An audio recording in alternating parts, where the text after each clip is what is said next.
Hello students, welcome back to your math classes. तो कैसे हैं आप सभी बच्चे? आई होप आप सभी बच्चे बहुत अच्छे होंगे और आपने अपने प्रीवियस चैप्टर से रिलेटेड इनफ क्वेश्चंस भी प्रैक्टिस कर लिए होंगे।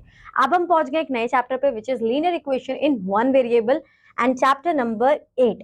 अब linear equation in one variable का मतलब क्या है? तो बच्चों सबसे पहले हमने अलजेब्रिक एक्सप्रेशन पढ़ा, फिर फैक्टराइजेशन पढ़ा। तो अब जब तक हम यहाँ पर पहुंचते हैं तो बहुत सारी चीजें हमें ऑलमोस्ट क्लियर हो जानी चाहिए कि जब हम इक्वेशंस की बात कर रहे हैं, वेरिएबल्स की बात कर रहे हैं, तो उसका मतलब क्या है। अब इस चैप्टर में हम पढ़ने क्या वाले हैं? Linear equation in one variable as the chapter denoted, solving a linear equation, application of linear equation to solve real life problems. यानी कि अब यहाँ पर हम आइडेंटिफाई करने वाले हैं कि मैंने आपसे बोला कि मेरे पास ऐसे दो नंबर्स हैं जिन्हें मैं प्लस करती हूँ तो मेरे पास 5 आंसर आता है। तो यहाँ पर बहुत ही सिंपल हो जाएगा कि मैम के पास ज्यादा ज्यादा क्वेश्चन क्या हो जाएंगे, नंबर्स क्या हो जाएंगे, 2+3, 4+1 एंड 3+2, कुछ भी नंबर्स हो सकते हैं हमारे, या 5+0, कुछ भी। तो यहाँ पर हम एग्जेप्शन कर रहे हैं और फिर उन नंबर्स को आइडेंटिफाई करेंगे। तो ये हमारा क्वेश्चन होगा। Linear equation in one variable, a linear equation one variable is an equation in which the highest exponents और power of the variable is 1। So अब यहाँ पर हमें क्वेश्चन दिया हुआ है 2x-7 इज इक्वल टू 21। तो सबसे पहले हम क्या करेंगे? Side change. ये पूरा स्टेप बाय स्टेप समझाऊंगी बच्चों, पहले अभी ये देख लेते हैं। The following equation are linear equation in one variable with variables x, y and m respectively. कि यहाँ पर जो है, जो हमारी इक्वेशंस बन रही है उनमें वेरिएबल एक ही है और उस वेरिएबल को फर्दर हमें उसकी वैल्यू को फाइंड आउट हमें करना है। ठीक है, अब आते हैं फीचर्स ऑफ एन इक्वेशन। यहाँ पर हमें सबसे पहले चीजें समझनी है अपनी left hand side and right hand side, क्योंकि उसी के बेसिस पर पूरी कैलकुलेशन हमारी होगी। और किस तरीके से हम left and right hand side को चेंज करने के बाद कैसे इन इक्वेशंस की वैल्यू को फाइंड आउट करते हैं वो देखेंगे। ठीक है, यहाँ पर मैं सीधा एक इक्वेशन द सेम क्वांटिटी, ठीक है, एक क्वेश्चन लेके ही समझेंगे। अभी हमें दिया हुआ है 3x+5 इज इक्वल टू 20। तो यहाँ पर इस क्वेश्चन को समझ लेते हैं। 3x+5 is equal to 20। जैसे ही इज इक्वल टू का साइन लगा तो इज इक्वल टू के साइन के जो हमारा यहाँ पर देखने में पता चल रहा है राइट हैंड साइड, तो ये हो जाएगा RHS। ठीक है, और ये वाला पार्ट हो जाएगा हमारा LHS, यानी कि ये लेफ्ट हैंड साइड है। मैं लिख भी रही हूँ तो मुझे पता चल रहा है कि हाँ ये वाली साइड मेरी राइट हैंड साइड होगी, तो ऐसे आपको भी पता चलेगी। ठीक है, अब यहाँ पर आपको क्या ध्यान देना है कि जो वैल्यूज आपकी हैं, ये 3x इज इक्वल टू 20, ये ऐसे एज इट इज रहते हैं। जो मिडिल नंबर, ऐसा नहीं कह सकते कि मिडिल नंबर, बट जिसके साथ हमारा वेरिएबल है और जो इज इक्वल टू में दिया, उनकी जनरली ज्यादा पोजीशन हम चेंज नहीं करते। अब ये 5 आप सभी को दिख रहा होगा कि प्लस है, तो जब ये लेफ्ट हैंड साइड से राइट हैंड साइड में जाएगा तो क्या होगा? ये माइनस में हो जाएगा। और जब माइनस में होगा तो 20 - 5 is 15 is equal to 3x। अब क्या करना है? राइट हैंड साइड में जो x है वो 3 के साथ क्या हो रहा है, किस ऑपरेशन से डील कर रहा है? मल्टीप्लाई कर रहा है।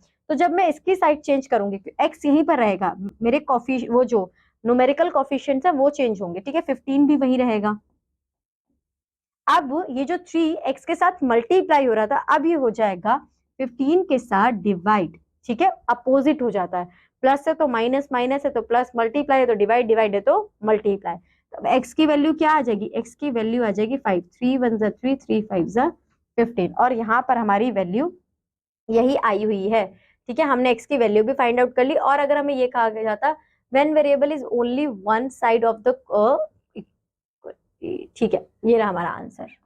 यहाँ पर हमारी वैल्यू सेम ही आएगी। इस तरीके से हमें ये क्वेश्चन सॉल्व करने हैं। ठीक है, तो अब हम सीधा चलते हैं अपने क्वेश्चंस की तरफ आइडेंटिफाई करने के लिए कि कैसे हमें क्वेश्चन सॉल्व करने हैं। अब यहाँ पे बोला है 6x-1 इज इक्वल टू 16। तो हम इसे कैसे सिंप्लीफाई करेंगे? पहले 6 को x से मल्टीप्लाई करेंगे, फिर 1 से करेंगे। तो 6x-6 is equal to 16। 6x यही रहेगा, ये माइनस है तो इधर जाके प्लस हो जाएगा। 16 + 6 इज 22। अब x की वैल्यू फाइंड आउट करेंगे तो हमारा आंसर क्या आएगा? x is equal to 22/6। तो ये हो जाएगा हमारा 11/3। ये आपका आंसर आ जाएगा। इसी तरीके से आपको बाकी क्वेश्चन सॉल्व करना है। एक बार ये वाला क्वेश्चन और सॉल्व करके दिखा देती हूँ, जो बच्चों को ये ना लगे कि ये ज्यादा डिफिकल्ट है। इसमें हमने क्या करना है कि ये जो हमारा प्लस है, ये जब इधर जाएगा तो ये माइनस हो जाएगा। तो x + 6 इज इक्वल टू 7/6 - 2। तो हमें यहाँ पे माइनस करने के लिए बहुत इजी दिया हुआ है। 7 लेंगे, एलसीएम कॉमन होगा, -12 कर लेंगे तो आंसर आ जाएगा 12 - 7 इज 5/, नहीं 12 नहीं करेंगे, यहाँ पर हमारा दूसरा नंबर आएगा। 7, यहाँ पर 1 है तो 6 और 2 से मल्टीप्लाई करेंगे, हाँ सही तो क्या था, ठीक है। फिर ये हो जाएगा और यहाँ पर हमारा आंसर आ जाएगा 5/6 माइनस 5/6, ठीक है। अब x की वैल्यू फाइंड आउट करनी है, तो x इज इक्वल टू -5/6, यहाँ डिवाइड हो रहा था तो ऊपर जाके हो जाएगा मल्टीप्लाई, दोनों से 6 की 6 कट जाएगी, x की वैल्यू आ जाएगी -5। तो इस तरीके से आपको ये क्वेश्चन सॉल्व करने, सॉल्व द फॉलोइंग इक्वेशंस। तो एक क्वेश्चन हम ये भी देख लेते हैं। यहाँ पर आपको क्या करना है कि पहले ना आपको यही सॉल्व कर लेना है, ठीक है। ये सॉल्व करोगे तो एलसीएम क्या आएगा, 10 आएगा। यहाँ पर कर, चलो यही देख लेते हैं, थोड़ा छोटा छोटा कर लेंगे। यहाँ पर आएगा 10, तो 10 को यहाँ पर 2 के टेबल में 10 कब आता है, 5 पर, तो 5 मल्टीप्लाई होगा इससे, यहाँ से आप 5 को मल्टीप्लाई करोगे। 5 के टेबल में 10 कब आएगा, 2 पे, तो इस नंबर को आप 2 से मल्टीप्लाई करोगे, तो 5x माइनस 25, साइन बीच में जो दिया हुआ है वही आएगा, 2x मल्टीप्लाई बाय 3 और इज इक्वल टू में अपॉन में आएगा आपका 10। अब जो सेम सेम नंबर्स हैं आप उन्हें सॉल्व कर दोगे, तो -25 माइनस 6 इज -31, तो यहाँ पर आपका आंसर आ जाएगा -31। ये 5x माइनस 2x, तो यहाँ पर आपका आंसर आ जाएगा +3x। तो ये इक्वेशन अपॉन में 10 इज इक्वल टू हाफ। आप इसे फर्दर कैसे सॉल्व करोगे कि आप इन्हें क्रॉस मल्टीप्लाई कर दोगे, x आपका यही रहेगा। सबसे पहले ना आप इसे और सिंप्लीफाई कर लो, जो आपको समझने में और इजी लगे। 3x minus 31 is equal to half multiply by 10, क्योंकि 10 हो रहा था डिवाइड, तो 2 1 = 2, 2 2 = 5, ये सॉल्व कर लिया। अब यहाँ पर 3x इज इक्वल टू 5, ये माइनस है 31, उधर जाएगा राइट हैंड साइड पे तो प्लस हो जाएगा, प्लस तो आ जाएगा 36। x के साथ 3 जो है वो मल्टीप्लाई हो रहा है, तो यहाँ जाके क्या हो जाएगा, डिवाइड, तो x की वैल्यू आ जाएगी 6। तो ये हो गया आपका आंसर, ठीक है। कुछ भी मुश्किल नहीं है, स्टेप्स को अच्छी तरीके से फॉलो अप करना है, सारी चीजों को साइंस को मैनेज करना है, आपका आंसर आ जाएगा। यहाँ पर भी सेम करना है कि 3 2 = 6 आएगा, इस वैल्यू को 2 से मल्टीप्लाई करोगे और इस वैल्यू को 3 से मल्टीप्लाई करोगे, और जो भी आंसर आएगा सेम वही मेथड है, थोड़े नंबर से कॉम्प्लिकेटेड दिए हैं, तो ये हो जाएगा। यहाँ पर भी बच्चों सेम करना है। अब बात आ जाती है application of linear equation. Application of linear equation में क्या समझना है, तो जो हमारी डे टू डे लाइफ में हमें ऐसी चीजें देखने को मिलेंगी जहां पर हमें एग्जेप्शंस ऑफ नंबर्स करने हैं या फिर किसी मिसिंग नंबर की वैल्यू को आइडेंटिफाई करना है, तो हम किस तरीके से उसे फर्दर सॉल्व करेंगे, ठीक है। यहाँ पर हमें इक्वेशंस बनानी भी होंगी। The sum of 3 consecutive multiple of 7 is 777. Find the numbers. Let the first multiple of 7 x, the other 2x plus 7, the third is other one is x plus 14. तो हम इसे इस तरीके से इक्वेशन से रिप्रेजेंट कर देंगे। अब हम क्या करेंगे, x plus x plus x 3x, ठीक है। ये 7 यहाँ पर प्लस हो रहा है, इधर जाएगा तो ये माइनस हो जाएगा, तो 756, x की वैल्यू क्या आ जाएगी, 756 divided by 3, x is equal to 252, ठीक है। तो फिर हम हर एक नंबर में, यानी कि 252 हमारा x है, फिर 250 plus 7 this and 252 plus 14 is this, तो हमारे पास 3 कॉन्जिक्यूटिव नंबर्स हमारे आ जाएंगे। A number when added to its half gives 36, find the number. हमने नंबर लेट करा x और उसका हाफ बोला हुआ है, तो x/2, तो अगर एक नंबर के उसी को अगर उसके हाफ के साथ प्लस करते हैं तो हमारा आंसर 36 आता है। तो बताओ वो नंबर क्या है, तो वो नंबर हमारा 24 है। ये हम कैसे कैलकुलेट करेंगे, ये 2 जो है यहाँ पर जाके मल्टीप्लाई हो जाएगा, तो 2x is equal to 36 multiply by 2। Further solve करेंगे तो x इज इक्वल टू 36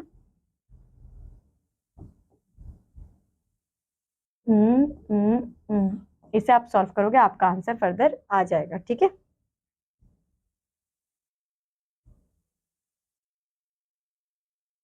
यहाँ पर ये इसलिए हुआ है बच्चों क्योंकि मैंने यहाँ पे एलसीएम नहीं लिया, यहाँ पर एलसीएम लोगे उसके बाद ये सॉल्व होगा, तो यहाँ पे 3x 2 आएगा, फिर आप ये सॉल्व कर सकते हो, ठीक है। इस तरीके से क्वेश्चन सॉल्व करना है। The sum of 2 digit the sum of the digits of a 2-digit number is 12. The number formed by interchanging the digit is greater than the original number by 54. Find the original number. So हम क्या करेंगे, while writing a number in expanded form, its digits are multiplied by their place values. So 36 is this and 97. तो place value हमने playing with numbers में समझी हुई है, ठीक है। तो यहाँ पर हमने numbers डिपिक्ट करा कि the original number in expanded form is this 10 multiplied by 12 minus 6 plus 1, ये तो हमारा ये आंसर आ जाएगा, ये इक्वेशन आएगी। तो हम अब यहाँ पर x की वैल्यू फाइंड आउट कर सकते हैं, 10x प्लस x माइनस यहाँ पर आएगा 9x, ठीक है। 9x 12 minus 120 plus x, plus 9x, क्योंकि वो साइड चेंज कर कर इधर आया, इज इक्वल टू 54। इसे सॉल्व करने के लिए हम क्या करेंगे कि यहाँ पर माइनस करने के बाद उधर जाएंगे तो हमारी x की वैल्यू आ जाएगी। ठीक है बच्चों, यहाँ पर क्या चीजें ध्यान रखनी है कि जो क्वेश्चन हमसे बोलना चाह रहा है वो उस ऑपरेशन को सही से समझना है, उनके वर्ड्स को अच्छे से समझना है और अपनी इक्वेशन को सही तरीके से फॉर्म करना है। जितनी अच्छी तरीके से हमारी इक्वेशन फॉर्म होगी उतना ज्यादा इजी हो जाएगा हमें फर्दर उस इक्वेशन को सॉल्व करना। A sum of 2800 is in the denominator of 50 and 10 notes. If the total number of notes be 80, find the number of notes of each type. तो टोटल नंबर कितने हैं हमारे पास? Total number of notes is 80. Let of number 50 rupees x and let number of 10 rupees 80 minus x. ठीक है, so now total value of 50 rupee notes is 50 multiplied by x and total value of 10 rupees is 10 multiplied by 80 minus x. तो ये दो equations हमारे पास हमारी हो गई हैं। ठीक है, अब इन दोनों का जो सम है वो 2800 है, तो हम इसे फर्दर कैसे सॉल्व करेंगे कि ये पहले हमें 50 को मल्टीप्लाई, ये हमने अपना सॉल्व किया, ठीक है, ब्रैकेट से ओपन अप करा यहाँ पर 1800 माइनस 8x कर कर। ठीक है, तो अब यहाँ पर 50x माइनस 10x 40x, ये 800 2800 से माइनस हो जाएगा तो 40x इज इक्वल टू 2000। तो अब x की वैल्यू डाउन करने के लिए 2000 डिवाइडेड बाय 40 करेंगे तो हमारा x की वैल्यू आ जाएगी 50। तो अब यहाँ पर ये 50 आया है तो 50 multiply by 50, thus the number of 50 rupees notes is 50 और the number of 10 rupees notes is 80 minus 50 which is 30। इस तरीके से क्वेश्चंस को हम सॉल्व करेंगे। अब आ जाते हैं twice a number when added to itself gives 75, find the number. तो मैंने नंबर लेट करा x, ठीक है, ट्वाइस अ नंबर तो उसी नंबर का ट्वाइस ऐड करती हूं तो 75 मेरा आंसर आता है। तो बताओ वो नंबर क्या होगा? तो 3x इज इक्वल टू 75 हम कर देंगे, x की वैल्यू फाइंड आउट करेंगे 75 डिवाइडेड बाय 3 तो आंसर आ जाएगा 2 and 5 25। ठीक है, अब 25 प्लस 50 इज इक्वल टू 75, ये भी हमारा आइडेंटिफाई हो गया। The sum of 3 consecutive multiple of 9, same question है, ऊपर 7 का एग्जांपल दिए हुए एज इट इज, आपको वहां से समझना और फिर आप ये कर लोगे। The sum of 2 number is this, if 10% of 1 is equal to 15% of the other number, find the numbers. तो यहाँ पर अगर उस नंबर को मैं x कंसीडर करती हूँ तो यहाँ पर मैं लिख सकती हूँ कि x 10x plus 15x is equal to 2500। तो यहाँ पर आपको x की वैल्यू मिल जाएगी और फर्दर आप सॉल्व कर लोगे। The number of a fraction is 6 less than the denominator, if 1 is added to the both its numerator and denominator it becomes half, find the number। the numerator of a fraction is 6 less than the denominator, यानी कि जो भी उसका number है, यानी कि अगर मैं उसका डिनोमिनेटर को x कंसीडर करती हूँ तो वो x माइनस 6 है, कम है। ठीक है, अगर मैं उसमें 1 ऐड कर रही हूँ तो मुझे उसका हाफ मिल रहा है। तो यहाँ से आप इसे फर्दर सॉल्व कर कैलकुलेट कर सकते हो। तो बच्चों यहाँ पर क्या करना है, यहाँ पर इक्वेशंस बनानी, इक्वेशन को समझना है। इक्वेशन एक बार बन गई तो वैल्यू फाइंड आउट करना आपको आता है, साइड चेंज करनी है, साइन चेंज करना है और फिर आंसर आपका आ जाएगा। अब यहाँ पर देखते हैं, streamer goes down stream and covers the distant downstreams and upstreams between two porter is 9 hours and 10 hours respectively. If the speed of the stream is 1 kilometer per hour, find the speed of the steamer in still water। तो यहाँ पर हमें find out करना है still water के लिए। तो अगर स्टीमर, ठीक है, तो यहाँ पर आप क्या करोगे कि आप अपने एक x की वैल्यू कंसीडर करोगे और 9x मल्टीप्लाई बाय 10x कर कर वहां पर सॉल्व कर दोगे। A man lives 2/4 of his property to his wife 2/6 to his son and the remaining to his daughter। If the daughter's share is this, how much money did the man leave? What are his wives and sons? तो हम समझ लेते हैं कि जो भी उसके husband की वो होगी प्रॉपर्टी होगी वो टोटल x होगी। तो यहाँ पर ये plus x plus 2/x is equal to 1 lakh. ठीक है, अब यहाँ पर आप x की वैल्यू फाइंड आउट कर सकते हो, फिर जो x की वैल्यू आएगी आप इसे यहाँ से फर्दर सॉल्व कर लोगे, आपका आंसर आ जाएगा। ठीक है, हमें ये भी करना है। A laborer is engaged for 15 days on the condition that he will be paid 400 for each day he worked and he will be fined 50 for each day he is absent. He was finally paid 99,300. How many days did he came to work? 15 दिनों के लिए हमने उसे decide करा था, और ये decide करा था कि अगर वो आता है तो हर एक दिन उसे 400 मिलेंगे, और अगर वो छुट्टी करता है तो उसे 15 रुपीज उसके माइनस होंगे। तो टोटल जो उसका आंसर आया वो ये आया। तो हम यहाँ पर कैलकुलेट कर सकते हैं कि एक्स को, यहाँ पर ये सेम एक एग्जाम्पल दिया हुआ अभी था, यहाँ पर नहीं है, ये नहीं, आगे है, वहीं से मैं आपको समझा देती हूँ, यहाँ पे नहीं है। चलो तो ये समझते हैं, देखते हैं।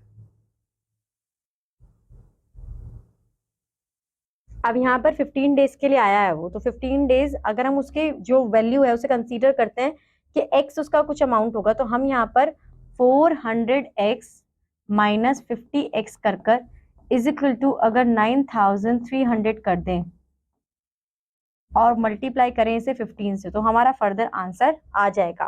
ठीक है, अब बच्चों आपको यहाँ पर देखो 4 is subtracted from a number, the difference when multiplied by 4 the product is 16, तो वो नंबर क्या होगा। तो देखो सारे क्वेश्चंस इसी तरीके से दिए हुए हैं, यानी कि आपको इक्वेशन फॉर्म करनी है, इक्वेशन फॉर्म करने के लिए इक्वेशन बनानी है, फिर इक्वेशन को सॉल्व करना, फिर आपका जो आंसर है वो आपके पास आ जाएगा। तो कितनी अच्छी तरीके से बच्चों आपने इक्वेशन बनाना सीखा है, कितने आप वर्ड्स को अपने मैथमेटिकल लैंग्वेज में कन्वर्ट कर सकते हो, वो चैप्टर पूरा इससे रिलेटेड, और फर्दर न्यूमेरिकल आप कितनी अच्छी तरीके से सॉल्व कर सकते हो। जस्ट मेक श्योर कि जितने ज्यादा इस चैप्टर के आप क्वेश्चन प्रैक्टिस करोगे उतना ज्यादा आपको पता चलेगा कि किस तरीके से क्वेश्चन बनानी है, कब प्लस का साइन लगाना है, कब माइनस, कब मल्टीप्लीकेशन, कब डिवीजन। तो फिर वो आपके एग्जाम्स के लिए आपको बहुत अच्छा रिजल्ट देगा, क्योंकि आपको क्वेश्चन पढ़ने के तुरंत बाद समझ में आ जाएगा कि किस तरीके से आपको इक्वेशन बनानी है। तो बच्चों आज ये चैप्टर यहीं खत्म हो रहा है, और आज के लिए बस इतना ही। अब मैं मिलूंगी आपको आपकी नेक्स्ट क्लास में with a new chapter. So till that just make sure कि आपने इनफ क्वेश्चंस प्रैक्टिस करें, जिससे आपको पता चल रहा है कि क्वेश्चंस कैसे बनानी है। अब हम मिलेंगे नेक्स्ट क्लास में। Till that bye bye, have a good day.